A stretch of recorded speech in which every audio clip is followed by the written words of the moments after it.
प्राचीन काल की बात है। मगध देश की जनता में आतंक छाया हुआ था। अंधेरा होते ही लोग घरों से बाहर निकलने की हिम्मत नहीं जुटा पाते थे। कारण था अंगुलीमाल। अंगुलीमाल एक खुखार डाकू था जो मगध देश के जंगलों में रहता था।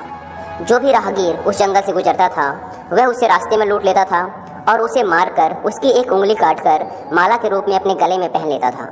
इसी कारण लोग उसे अंगुलीमाल कहते थे। एक दिन महात्मा बुद्ध उस गांव में आए। लोगों ने उनका खूब स्वागत सत्कार किया। महात्मा बुद्ध ने देखा कि वहाँ के लोगों में कुछ डर सा समाया हुआ है। महात्मा बुद्ध ने लोगों से इसका कारण जानना चाहा। लोगों ने बताया कि इस डर और आतंक का कारण डाकू अंगुलीमाल है। वह निरपराध राहगीरों की हत्या कर देता है। महात्मा बुद्ध ने मन में निश्चय किया कि उस डाकू से अवश्य मिलना चाहिए। बुद्ध जंगल में जाने को तैयार हो गए तो गांव वालों ने उन्हें बहुत रोका, क्योंकि वो जानते थे कि अंगुलीमाल के सामने से बच पाना मुश्किल ही नहीं असंभव ही है। लेकिन बुद्ध अत्यंत शांत स्वभाव से जंगल में चले जा रहे थे। तभी पीछे से एक कर्कश आवाज कानों में पड़ी, ठहर जा, कहाँ जा रहा है। बुद्ध ऐसे चलते रहे मानो कुछ सुना ही नहीं। पीछे से और जोर से आवाज आई, मैं कहता हूँ ठहर जा। बुद्ध रुक गए और पीछे पलटकर देखा तो सामने एक खुखार काला व्यक्ति खड़ा था। लंबा चौड़ा शरीर, बढ़े हुए बाल, एकदम काला रंग, लंबे लंबे नाखून, लाल लाल आंखें, हाथों में तलवार लिए वह बुद्ध को घूर रहा था। उसके गले में उंगलियों की माला लटक रही थी। वह बहुत ही डरावना लग रहा था। बुद्ध ने शांत व मधुर स्वर में कहा, मैं तो ठहर गया, भला तू कब ठहरेगा।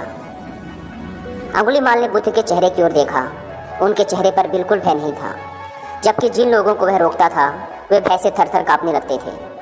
अंगुलीमाल बोला, हे सन्यासी, क्या तुम्हें डर नहीं लग रहा?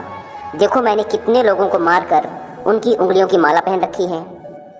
बुद्ध बोले, तुझसे क्या डरना? डरना है तो उससे डरो जो सचमुच ताकतवर है। अंगुलीमाल जोर से हंसा, हे साधु, तुम समझते हो कि मैं ताकतवर नहीं हूँ? मैं तो एक बार में 10-10 लोगों के सिर काट सकता हूँ। बुद्ध बोले, यदि तुम सचमुच ताकतवर हो तो जाओ उस पेड़ के 10 पत्ते तोड़ लाओ। अंगुलीमाल ने तुरंत 10 पत्ते तोड़े और बोला, इसमें क्या है, कहो तो मैं पूरा पेड़ ही उखाड़ लाऊं। महात्मा बुद्ध ने कहा, नहीं नहीं, पेड़ उखाड़ने की कोई ज़रूरत नहीं। यदि तुम वास्तव में ताकतवर हो तो जाओ और इन पत्तियों को उस पेड़ में जाकर वापस जोड़ दो। अंगुलीमाल क्रोधित हो गया और बोला, भला कहीं टूटे हुए पत्ते भी जुड़ सकते हैं? महात्मा बुद्ध ने कहा, तुम जिस चीज़ को जोड़ नहीं सकते उसे तोड़ने का अधिकार तुम्हें किसने दिया? एक आदमी का सिर जोड़ नहीं सकते तो काटने में क्या बहादुरी है। अंगुलीमाल अवाक रह गया। वह महात्मा बुद्ध की बातों को सुनता रहा। एक अनजानी शक्ति ने उसके हृदय को बदल दिया। उसे लगा कि सचमुच उससे भी ताकतवर कोई है। उसे आत्मग्लानि होने लगी। वह महात्मा बुद्ध के चरणों में गिर पड़ा और बोला, हे महात्मन, मुझे क्षमा कर दीजिए, मैं भटक गया था, आप मुझे अपनी शरण में ले लीजिए। भगवान बुद्ध ने अपनी शरण में लिया और उसे अपना एक शिष्य बना लिया। वही अंगुलीमाल डाकू आगे चलकर महात्मा बुद्ध का एक बहुत ही अच्छा शिष्य बना।